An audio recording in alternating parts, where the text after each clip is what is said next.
श्री कृष्ण भगवान की जय हो। मैं प्रार्थना करती हूँ कि आप सबके जीवन में आ रही मुश्किलों को श्री कृष्ण भगवान दूर करें और आप सबके जीवन में सुख समृद्धि लेकर आएं। भारत अनंतवेद चैनल पर मैं आप सबका स्वागत करती हूँ। इस वीडियो में आज हम वैशाख मास महात्म के 21वें अध्याय का श्रवण करेंगे। वैशाख मास के समय में एक व्यक्ति को कम से कम 3 बार पवित्र नदी में जरूर स्नान करना चाहिए। यद्यपि पूरे महीने के लिए स्नान का योग नहीं बन सकता है, लेकिन 3 दिनों के स्नान से भक्त स्वर्ग के अधिकारी बन जाते हैं। अगर ऐसा योग भी नहीं बन रहा कि आप किसी पवित्र नदी में स्नान कर सके, तो अपने घर में ही 3 दिन पवित्र नदियों का स्मरण करके स्नान करें। इससे भी आपको वैशाख मास महात्म का बहुत पुण्य प्राप्त होगा। इस मास में अगर कोई वैशाख मास महात्म कहता या सुनता है, उसे भी श्री विष्णु भगवान का सानिध्य प्राप्त होता है। हम आपसे निवेदन करते हैं कि अगर अभी तक आपने भारत अनंतवेद चैनल को सब्सक्राइब नहीं किया है, तो कृपया हमारे चैनल को जल्दी से सब्सक्राइब कर लें, जिससे आपको भविष्य में आने वाली वैशाख मास महात्म की कथाएं प्राप्त होती रहें। तो चलिए बढ़ते हैं आज के अध्याय की ओर।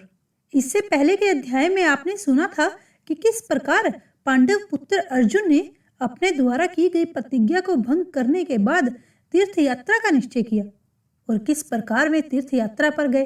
अगर आपने उस कथा को नहीं सुना है तो जरूर सुन लीजिएगा। श्री सूत जी कहते हैं कि इस प्रकार सब तीर्थों का दर्शन करके आए हुए अर्जुन के मन में महानदी सुवर्णमुखी ने कई गुना आनंद बढ़ा दिया था। उस नदी के पूर्व तट पर अर्जुन ने एक ऊंचा पर्वत देखा जो कालहस्ती के नाम से प्रसिद्ध था। उस महानदी में स्नान करके पर्वत शिखर पर गए। वहां देव पूजित कालहस्तीश्वर नामक महादेव जी का दर्शन किया। पार्वती जी के साथ महादेव जी का भक्ति युक्त चित्त से पूजन करके वे कृतार्थ हो गए। इसके बाद अर्जुन वहां के अभूतपूर्व पदार्थों का दर्शन करने के लिए उस पर्वत पर घूमने लगे। वहां पार्वती शिखरों पर एकांत प्रदेश में उन्होंने शिव जी के ध्यान में तत्पर हुए अनेकों दिव्य योगियों के दर्शन किए। साथ ही इंद्रियों को संयम में रखने वाले अनेकों शांत मुनियों को भी देखा। उनमें से कोई तो निराहार रहते थे, कोई केवल वायु पीते थे और कोई तो सूर्य की धूप के आहार पर ही अपना जीवन बिता रहे थे। उसके बाद उस पर्वत के दक्षिण भाग में घूमते हुए उन्होंने महर्षि भरद्वाज का पवित्र आश्रम देखा, जो सब प्रकार के लक्ष्मी से सुशोभित था। कौतुक का तो वो एकमात्र स्थान था। सिंह, हाथी, व्यग्र, चीता, रुरु, रंकू तथा अन्य मृगों से भरा हुआ था और वे सभी जीव आपस का सहज वैर भाव भुलाकर एक दूसरे के साथ घूम रहे थे। उस आश्रम को देखकर पांडु नंदन अर्जुन ने तपस्वियों के प्रभाव की प्रशंसा की। अनेक श्रेष्ठ ब्राह्मण उस यात्रा में अर्जुन के साथ थे। उन सभी मित्रों के साथ उन्होंने आश्रम में प्रवेश किया और अपने सामने ही अनेक मुनियों से घिरे हुए प्रज्वलित अग्नि के समान तेजस्वी भारद्वाज जी को बैठे देखा। उनके सब अंगों में भस्म लगा हुआ था और कंधे पर मृग चर्म का उत्तरीय शोभा पा रहा था। इससे वे नूतन श्याम मेघ से आच्छादित कैलाश की तरह सुशोभित हो रहे थे। स्वर्ण के समान पीले रंग की लंबी जटाओं से प्रकाशमान थे। उन्हें देखकर ऐसा लगता था मानो ऋतु, स्मृति और पुराणों के अर्थों ने एकीभूत होकर मुनि का शरीर धारण कर लिया हो। वे दिव्य ज्ञान के शुभ आश्रय थे। धृति, शांति, दया, दृष्टि आदि सद्गुण नित्य उनकी सेवा में रहते थे। वे अखंड ब्रह्म तेज से दीप्तिमान हो रहे थे। अर्जुन ने धीरे धीरे निकट जाकर मुनि के चरणावृंद के आगे पृथ्वी पर गिरकर साष्टांग प्रणाम किया। अपने आश्रम में आए हुए कुंती नंदन अर्जुन को मुनि ने स्वयं उठाकर अभ्युदय का आशीर्वाद दिया। उस समय उनका मन हर्ष उल्लास से भरा हुआ था। यथा योग्य अर्घ्य आदि प्रस्तुत करके मुनि ने अपने प्रिय अतिथि का सत्कार किया और एक आसन की ओर संकेत करके उन्हें उस पर बिठा दिया। जब अर्जुन बैठ गए तब उनसे स्वास्थ्य संबंधी कुशल प्रश्न किए और इसके बाद अर्जुन भोजन करके तपोनिधि भरद्वाज मुनि के समीप ही बैठ गए और उनसे कथा सुनने के कौतूहल से दिन का शेष भाग वहीं बिता दिया। इसके बाद साय संध्या करके अग्नि में आहुति देकर अपने साथ आए हुए ब्राह्मणों सहित वे मुनि के कुटीर में गए और वहां उनके आशीर्वाद से आनंदित होकर बैठ गए। उस समय स्वर्णमुखी नदी के शीतल जल को छूकर चलने वाली ठंडी वायु से अर्जुन को बड़ी प्रसन्नता हो रही थी। सूत जी कहते हैं, अर्जुन ने सुखपूर्वक बैठे हुए भारद्वाज मुनि को प्रणाम करके विनय पूर्वक इस प्रकार गंभीर वचन से कहा, हे मुनि श्रेष्ठ, इस संसार में एकमात्र मैं ही धन्य हूं जिसका आपने अपने पुत्र की तरह भली भांति आदर किया है। हे भगवान, यह महानदी किस पर्वत से प्रकट हुई है और कौन इसे ले आया है तथा इसमें स्नान दान आदि करने से कौन सा पुण्य प्राप्त होता है? कृपया कर मुझे ये सब बतला दीजिए। तब भारद्वाज जी कहने लगे, महाभाऊ अर्जुन, तुम कौरव कुल को पवित्र करने वाले हो और धर्म पुत्र युधिष्ठिर के छोटे भाई हो। मैंने अनेकों राजा देखे हैं, परंतु वे तुम्हारे समान लीला युक्त सरलता, उदारता, धीरता और गंभीरता आदि गुणों से सुशोभित नहीं थे। कुल, विद्या और धन ये बलवान पुरुषों के अभिमान में कारण होते हैं, किंतु तुम्हारे जैसे कल्याणमयी पुरुषों के लिए वे भी नम्रता लाने में कारण हुए हैं। हे राजन, मैंने मुनियों के मुख से जो दिव्य कथा सुनी है वो मैं तुमसे कहता हूँ, सो तुम सुनो। पूर्व समय की बात है। दक्ष कुमारी सती अपने पिता से अपमानित होकर शरीर त्याग कर हिमालय की पुत्री के रूप में प्रकट हुई। फिर सप्त ऋषियों ने आकर जब प्रार्थना की, तब गिरिराज हिमालय विवाह के समय अपनी पुत्री भगवान शंकर को देने के लिए तत्पर हुए। उसके बाद जगदीश्वर शिव पार्वती जी को ब्याह लाने के लिए हिमालय के निवास स्थान पर गए। उस समय स्थावर जंगम सभी प्राणी भगवान शिव के मंगल में विवाह का अभिनंदन करने के लिए वहां पर उपस्थित हो गए। उन सबके भारी भार से उत्तर की भूमि नीचे हो गई और दक्षिण दिशा में भूभार न होने से अत्यंत हल्केपन के कारण वो भूमि ऊंची हो गई। इससे सबको बड़ा भय हो गया। तब महादेव जी ने अगस्त्य जी के पास जाकर कहा कि हे मुने, ये पृथ्वी अधिक भार से दबकर विकृत अवस्था को प्राप्त हो गई है। अब आप ही इसको बराबर करने में समर्थ हैं, इसीलिए मेरे कहने से इस पृथ्वी को बराबर कर दें। तब बहुत अच्छा कहकर भगवान शिव को प्रणाम करके अगस्त्य जी दक्षिण दिशा में चले गए और विंध्यगिरि को लांघकर अगस्त्य जी के दक्षिण दिशा में जाते ही पृथ्वी संभाव को प्राप्त हो गई, अर्थात एक समान हो गई। इसके बाद अगस्त्य जी ने आगे जाकर किसी ऊंचे पर्वत को देखा जो अपनी फैली हुई घाटियों से पृथ्वी को धारण करके स्थित था। वे धीरे धीरे उस पर्वत पर चढ़ गए और उसके मनोहर शिखर की सुरभ्य सथली में उन्होंने रहने का विचार कर लिया। वहां अमृत के समान जल से भरा हुआ एक सरोवर था, जिसमें पद्म और उत्पल आदि फूलों की शोभा फैली हुई थी। उसके चारों ओर बहुत से वृक्ष लगे हुए थे। अगस्त्य जी ने उसी सरोवर के उत्तर तट पर एक मनोहर भूभाग में उत्तम आश्रम बनाकर तथा पितृ, देवता, ऋषि और वास्तुदेव का विधि पूर्वक पूजन करके मुनि समुदाय के साथ उसमें बहुत लंबे समय तक निवास किया। तपस्या में मन की वृत्तियों को लगाकर वहां के तपोवन में जब अगस्त्य मुनि रहने लगे, तब वह उत्तम सौभाग्य से शोभित पर्वत अगस्त्य शैल के नाम से प्रसिद्ध हो गया। भारद्वाज जी कहते हैं कि एक दिन मुनिवर अगस्त्य जी पूर्व काल का नित्य नियम पूरा करके भगवान शिव की आराधना करने के लिए देव मंदिर में गए। ठीक उसी समय एक आकाशवाणी हो गई कि मुने, ये प्रदेश नदी से हीन है, इसीलिए ज्ञान विज्ञान से रहित केवल शरीरधारी ब्राह्मण की तरह दक्षिणाहीन दीक्षा और चांदनी शून्य रात के समान शोभा नहीं पाता। इसीलिए तुम संपूर्ण लोकों का हित करने के लिए इस भूभाग में कोई ऐसी नदी बहा दो जो अगाध पाप राशि जनित भय का निवारण करके सदैव सुशोभित रहे। मुनिवर, ये देव समुदाय की प्रार्थना है जो सबके लिए हितकर होगी। इस आकाशवाणी को सुनकर अगस्त्य ब्रह्म ऋषि क्षण भर कुछ विचार करते रहे। इसके बाद देव पूजन समाप्त करके वे बाहर वेदी पर जाकर बैठ गए। उनके आश्रम में जितने मुनि रहते थे उन सबको उन्होंने बुला लिया और आकाशवाणी की कही हुई सब बातें बता दी। तब मुनियों ने अगस्त्य जी को प्रणाम करके कहा, हे महर्षि, आपके हुंकार मात्र से राजा नहुष देवताओं के साम्राज्य से नीचे गिर गए और सर्प योनि को प्राप्त हुए, जिसने संपूर्ण भूमंडल को घेर रखा है। इससे बढ़कर आश्चर्य की बात भला और क्या हो सकती है। हम सभी महामुनि तीनों लोकों में आपके सनातन धाम में आकर कृतार्थ हो गए हैं। ये प्रदेश दक्षिण दिशा में वर्णित है और समस्त वस्तुओं से भरपूर है, फिर भी बहुत दूर तक यहाँ कोई नदी नहीं है, इसीलिए यह शोभा नहीं पाता है।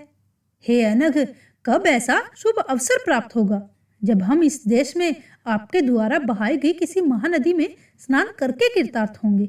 हमारी भी आपसे यही प्रार्थना है कि आप यहाँ सबको शरण देने वाली किसी सर्वश्रेष्ठ नदी को निश्चित ही लेकर आने का प्रयास करें। तब मुनीश्वर की आज्ञा लेकर देवताओं और भगवान शिव की विशेष पूजा करके मुनि ने महान कलेश में दुस्सह व्रत को स्वीकार किया और बड़े यत्न से बड़ी कठिन तपस्या प्रारंभ कर दी। गर्मी में पंचांगनी का ताप सहन किया, वर्षा में आंधी, पानी और बिजली का सामना किया और सर्दी में गले तक पानी में खड़े रहकर जप और ध्यान करते रहे। इसके बाद मन की वृत्तियों को रोककर, निराहार रहकर, इंद्रियों को अपने वश में करके वे पत्थर की तरह स्थिर हो गए। उस समय उन्हें बाहर की बातों का कुछ भी भान नहीं होता था।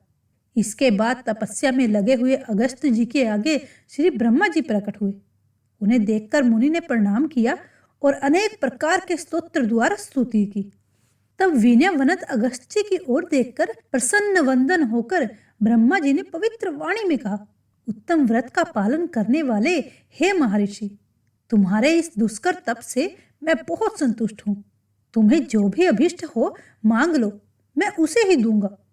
अगस्त्य जी ने उन्हें प्रणाम करके बोला, प्रभु, आपकी कृपा से मुझे सब कुछ प्राप्त है, किंतु इस प्रदेश को नदी से हीन देखकर मेरे मन में बहुत दुख होता है। हे देवेश्वर, यहाँ की भूमि को पवित्र और सुरक्षित करने में समर्थ किसी महानदी को प्रकट करने की कृपा करें। बस यही मेरी अभीष्ट विनती है। अगस्त्य जी के वचन सुनकर तब ब्रह्मा जी ने कहा, तथास्तु, ऐसा ही होगा।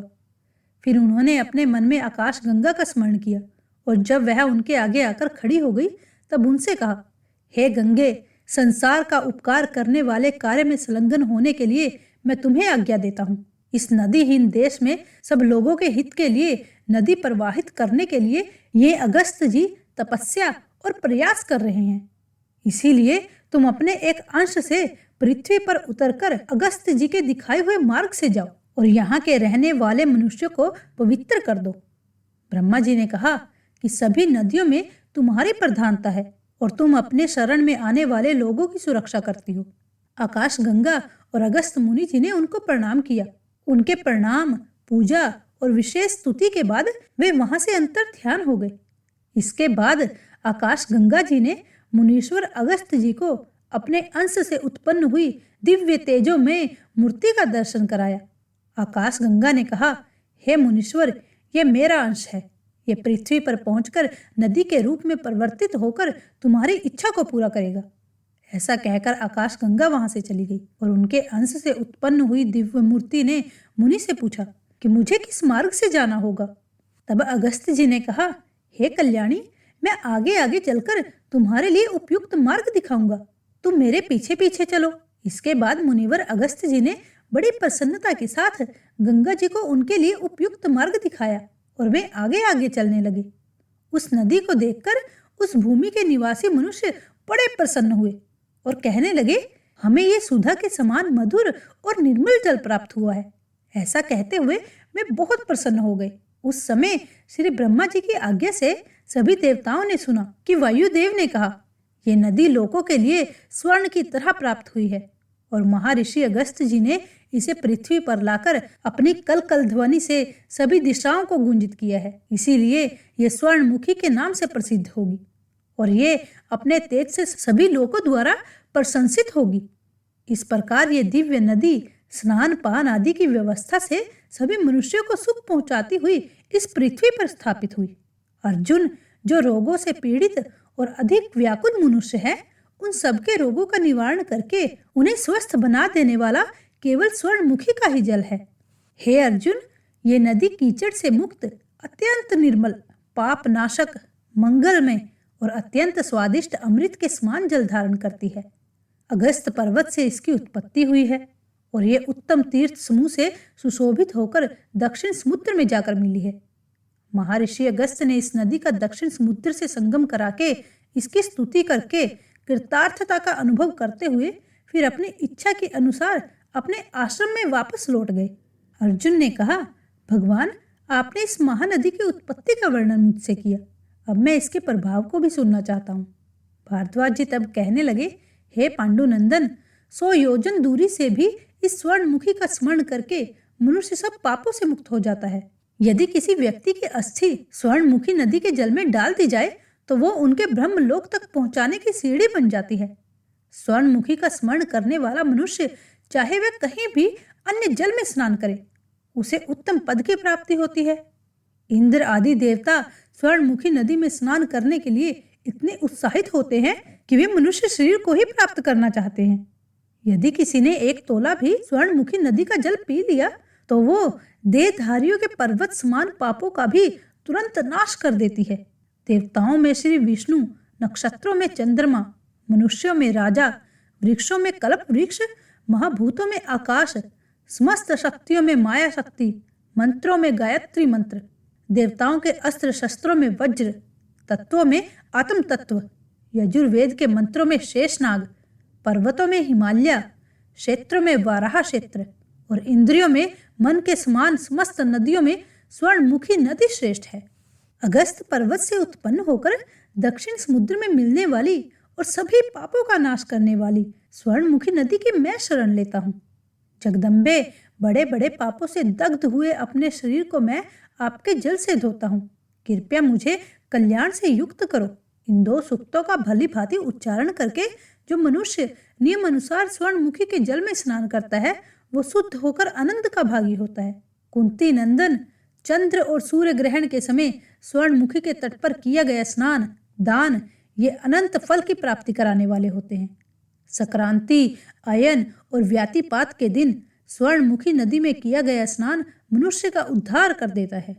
स्वर्णमुखी के जल में स्नान करके मनुष्य दुःस्वप्न के विघ्न से और ग्रहों के दुष्ट स्थान में रहने से प्राप्त होने वाले पाप ताप से भी मुक्त हो जाता है। स्वर्णमुखी के तट पर किया गया जप, होम, तप, दान, श्राद्ध और देव पूजन 100 गुना फल देने वाला होता है।